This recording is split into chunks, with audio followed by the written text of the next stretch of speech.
যার অবহেলায় তুমি বদলে গেছো, একদিন সে বলবে তুমি অনেক স্বার্থপর হয়ে গেছো। অহংকার তারাই করে যারা হঠাৎ করে এমন কিছু পেয়ে যায় যা পাওয়ার যোগ্যতা আদৌ তাদের ছিল না। কেউ যদি কখনো হারিয়ে যায় তাকে খুঁজে পাওয়া সম্ভব, আর কেউ যদি বদলে যায় তাকে আগের রূপে পাওয়া অসম্ভব। মানুষ সত্য পছন্দ করলেও কিন্তু সত্য বলা মানুষকে পছন্দ করে না। প্রথম জয়ের পর কখনোই বিশ্রাম নেওয়া উচিত নয়। তাহলে দ্বিতীয়বার যদি আমরা ব্যর্থ হই তখন সবাই বলবে তোমার জয়টা তুমি ভাগ্যের জোরে পেয়েছিলে। ভালো না থাকলেও সবাইকে ভালো আছি বলাটা এখন আমার অভ্যাস হয়ে গেছে। আমি বোকা নয়, দুর্বলও নই, কেবল সৃষ্টিকর্তার ফয়সালার আশায় সব কিছু মুখ বুঝে সই। কথা ছিল দুজনে একসাথে হাঁটবো, কিন্তু বুঝিনি ভাগ্য আমাদের জন্য দুটি রাস্তা তৈরি করে রেখেছিল। মনের টান থাকলে কখনো বিচ্ছেদ হয় না, স্বপ্ন দুজনের হলে কখনো অপূর্ণ থাকে না।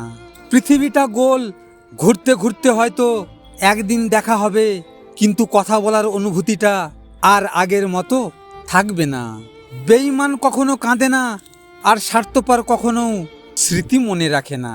মানুষ তার পোশাক দ্বারা নয়, তার ব্যক্তিত্ব দ্বারা পরিচিত হয়, এটাই বাস্তব। সব জায়গায় নরম থাকতে নেই, কখনো কখনো শক্ত লোহার মতো হতে হয়, না হলে সবাই নরম মাটি ভেবে পা দিয়ে পিষে চলে যাবে। কারোর পছন্দের হয়ে ওঠা খুব সহজ, কিন্তু সবসময় তার পছন্দের হয়ে থাকাটা খুব কঠিন।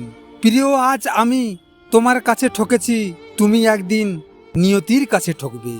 আজ যে তোমাকে অবহেলা করছে, ধৈর্য ধরো, একদিন তোমাকেই তার বেশি প্রয়োজন হবে। যে ব্যক্তি নিজেকে নিয়ে সব সময় ব্যস্ত থাকে সে কখনো অন্য ব্যক্তির দুঃখ বুঝতে পারবে না।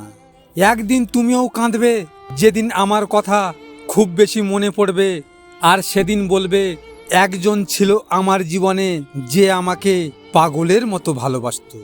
বিশ্বাস ভাঙতে নয়, গড়তে শেখো। কথা দিতে নয়, কথা রাখতে শেখো। কারো জীবনে ঝড় নয়, ভালো হয়ে যেও। মিথ্যা দিয়ে নয়, সত্য দিয়ে জীবন গড়ো। ভিডিওটি ভালো লাগলে পাশে থাকবেন, আর হ্যাঁ, নিজের খেয়াল অবশ্যই রাখবেন, কারণ এটা স্বার্থের দুনিয়া। এখানে নিজের খেয়াল নিজেকে রাখতে হয়, অন্য কেউ রাখবে না। দেখা হচ্ছে পরের ভিডিওতে। ভালো থাকবেন, সুস্থ থাকবেন।